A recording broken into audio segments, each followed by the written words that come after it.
So, this is Alan, our tour guide. Good afternoon. Good afternoon. And what I'd mostly like to hear is how you got into the wine industry. Oh, my goodness, have we got all day? I'll do it very briefly then. In actual fact, at the age of 15 and a half. 15 and a half? Yeah, I'd left school, and in our day we had to go to the Youth Employment Bureau, where they actually offered you probably a choice of 3 different jobs. Yeah. So from that list, exclusive list, you had to pick a job that you thought would suit you. And they were looking at the time, one of them was for a junior clerk in a wine merchant's. Oh yeah. Now I'd searched out the fact, in our village we didn't have anybody who was in the wine trade, so I thought, what a good place to go. So I took the job, and on the 1st of September at 8:30 on a Saturday morning I turned up for my first day of work. And what year was this? This would have been 1962. 62? 1962. Okay. And the man who met me was the actual owner of the business, and he was in his 60s, and he had a little pimple here somewhere and glasses, and he said, I must say to you, he said, I've forgotten more about this business than you will ever learn. Now here we are 60 years later, and I still don't think I know it all. I think the man who says he knows it all has never been born. Well, the man who says he knows it all is probably lying. It's very true. Or very ignorant. Yeah, possibly. But I mean, I've enjoyed every minute of it, and I've seen most aspects of what goes on in the trade, and okay, give me another 60 years and I'll keep going as long as I can, because I mean, meet lovely people from all over the world, although I've never worked outside of England personally. Yeah, so that's a very interesting fact, to be in the wine trade for that long, but solely in the UK. Yeah, that's it. I mean, I've gone on holidays abroad and looked at vineyards as if I'll be the waiter for thought that wasn't you, was it? I'm so sorry. Oh, I've got to pay you some money, haven't I? Cappuccino, didn't I? Yeah. Go on then. How much do I owe you? I don't know. I'll send Tasha. All right. Pricey doodah, but honestly, don't worry about it. Okay, thank you. Yeah, no worries. There are bonuses in this job. Yeah, of course. But I mean, obviously in those times, what does a junior clerk in a wine merchant turn into? I ended up in the same company for about 9 years, and I was working in the cellar. And before Christmas, I'd sit in the cellar itself with a barrel of ginger wine, and I'd have a 2-way tap, and I was filling bottles up to the prescribed level. So that was one of the exciting jobs to do. Warehouse work, you name it. And after 9 years I was getting a little bit bored with doing the same thing. I went out and found myself another job in a supermarket that had a wine section. Went back and saw the boss, and I said, I'm afraid I'm going to be leaving because I've got another job. Oh, what a pity, he said. We were going to send you to one of our shops to learn more about that side of the trade. So I ended up in Victoria, in just Horseferry Road, and was there only for about 4 months. We got round to the January, and he said, we would like you to go down and run our shop in the New Forest, near a place called the Cat and Fiddle, which is one of the most famous pubs in the area. There was snow on the ground, and when I got there, I was staying initially with the previous manager and his wife, and that night she cooked a fabulous meal, and I was so homesick I couldn't eat it. Oh. So I stayed there in the end for about 2.5 years. They then sent me to another one of their shops in a place called Chandler's Ford near Southampton. And it was a bigger shop, and it was a nice arcade and this sort of thing. And I was there for about 2.5 years, and during that time I met a chap who lived locally who was about to come and open quite a famous company in those days, Peter Dominic, and he'd opened a shop in Winchester. He said, I think you ought to come and work for us. He said, I'll make an appointment for you. Made an appointment. I went to Bramley near Guildford for the interview, and they offered me a shop of my own in the group in a place called Virginia Water. Oh, and I tell you what, I should never have left there, because amongst my customers was a man called Reg Dwight, who became Elton John. Brian Forbes, a famous film producer, his wife Nanette Newman, who was and there were so many celebrities that you dealt with, and stayed there for quite some time. Shouldn't have changed horses, but I went from there up to a place called Huntingdon in Cambridgeshire to run a shop for the same people. And after 2 years, I got to the point I'm never going to settle here. And the dear man I'd taken over had a nervous breakdown. He'd run a shop in the town for the company for 30 years. And they sent me as his replacement, but he still worked with me. When I said to him, Jack, I'm going back south, he said, no, boy, he said, they'll accept you if you're here for 10 years. And I thought, I don't have 10 years to waste. So I moved down to just from here, Haywards Heath. Oh, yeah. Managed the shop in Haywards Heath. One of the competitors in those days was a company called Bottoms Up, who were famous, really sort of cut the corners company. And they opened a shop dead opposite where I was in Haywards Heath.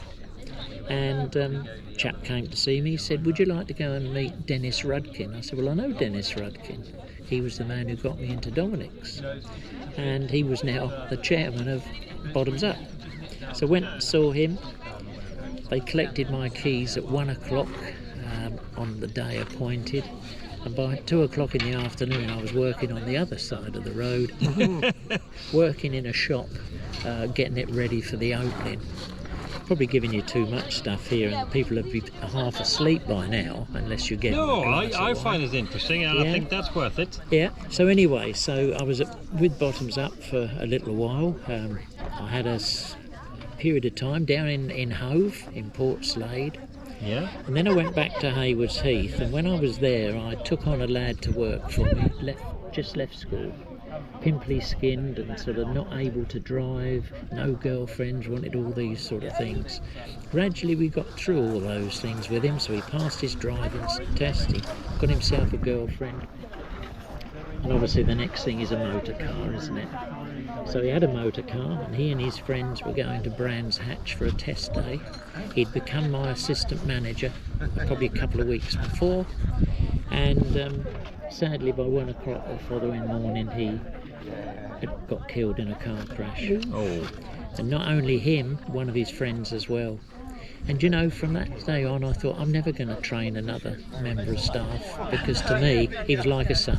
Yeah. Now it's probably not the thing you want to put on something like that, but it meant a lot to me that he was lost to us.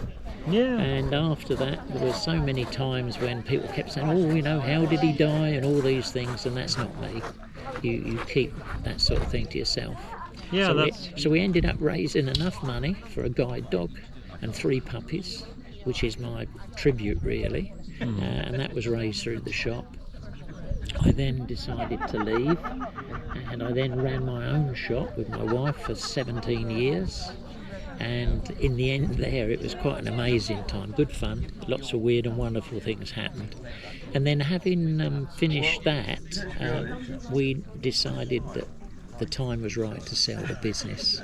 If you went there now, you would know why the right time to, leave the business. I followed a little advert that was in our local. We have like a freebie magazine that used to come out, and it had little adverts in there for jobs, and it can have been no more than 1.5 inches long, and it was looking for somebody to join the wine trade, and it was for an English vineyard. And I worked for that English vineyard for about 15 years. And during that time I had a holiday for a couple of years. We won't talk about what for or why, but they invited me back rather than me go hand in glove. And consequently then I ended up just working with English wine. To become the English wine man, I was annoyed that I hadn't got a job in it. And now basically I'm old enough to sort of come on tours like this and meet lots of lovely people from everywhere really. I mean, I've had 2 lovely girls, Russian girls, who are not in Russia, which is lovely to see. And you're always meeting new people. I shouldn't say it, but last year on our tours on the bus, the big red bus, which goes from Brighton Station on a Saturday, we had over 50 Norwegian people. 50. Yeah, over 50 Over during the 50. course of the summer. You know, odd ones, odd twos, fours, Yeah, and this yeah. sort of thing. All interested in English wine. And that, in actual fact, was a good way to spend last year. We'd had COVID, obviously, in between. And annoyingly, I didn't catch COVID. I ended up with a triple bypass. So basically, you know, in the middle of COVID. So that was a downside. But now, I mean, here we are, 2 to 3 years later, still doing what I know best, which is to work with English wine, and knowing full well that the way English wine is going now, within the next 10 years, this will be the prime place to actually grow English wine. I mean, we're not going to miss out the fact that, I mean, 43 AD, the dear old Romans came over with their second attempt in England, and it says in the books that they carried vine stock with them. So they obviously hadn't come for the short journey. And in actual fact, you were better off drinking, well, you know about beer, but it was better drinking beer and drinking wine than trying to drink the local water. Yeah. So that was quite an exciting period of time in English wine history. When they obviously went in 400, whatever it was, it left really the monks in the abbeys to sort of produce wine for the communion. I'm not convinced they didn't enjoy a glass, you know, while they were making it. And then obviously you had our dear King Henry VIII, who decided to abolish the abbeys and monasteries and virtually crippled the budding wine industry in England. And after him, Victorians had a crack at it, and it was the early 50s before English wine suddenly started to be on the up.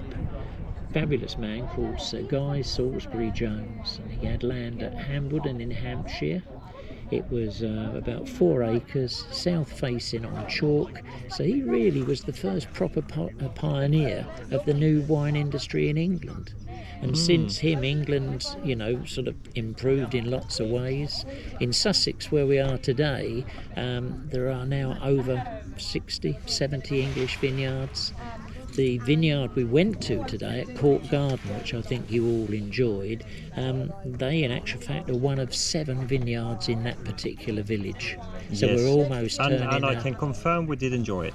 Good, that's good. And obviously we've been to this second vineyard today, very much more modern, not privately owned. This one's slightly bigger than that, and in fact, I mean, tremendous wines.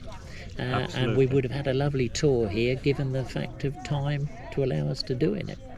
But we reckon, I mean, what we need in England, the sun to keep shining, to actually shine more, because we only get about 150 hours of sunshine during the sort of vineyard growing year. And yeah, we're going to be there. We'll be sort of at the top of the tree, especially after 1987. It was the Great Gale, when this guy, the weatherman, said that there's no hint of there being a great gale or anything like it. Following morning we woke up and it had destroyed lots of National Trust trees and this sort of thing. So it's been up and down. And at the end of the day, I still enjoy it, and I like meeting people like yourselves. If any of your, members are likely to come to England, look up Great British Wine Tours, and I'd be only too pleased to take them on a tour. Yes. Absolutely. I think you are a fantastic tour guide. You can send me a trip advisor message on that. I get many of them, but I don't believe them really. I just I do what I do because I enjoy it. Yes. That is the knob of sugar. But I think that's the best way to conduct business. Yeah. Otherwise, yeah. Måste ha fått dricka kaffe. Yes. So a huge thank you for this little talk. Been a pleasure. So I'm going to stop the recording. Okay. And just say thank you. And have a safe journey to your parents on their way home. Absolutely. Thank you. Thank you.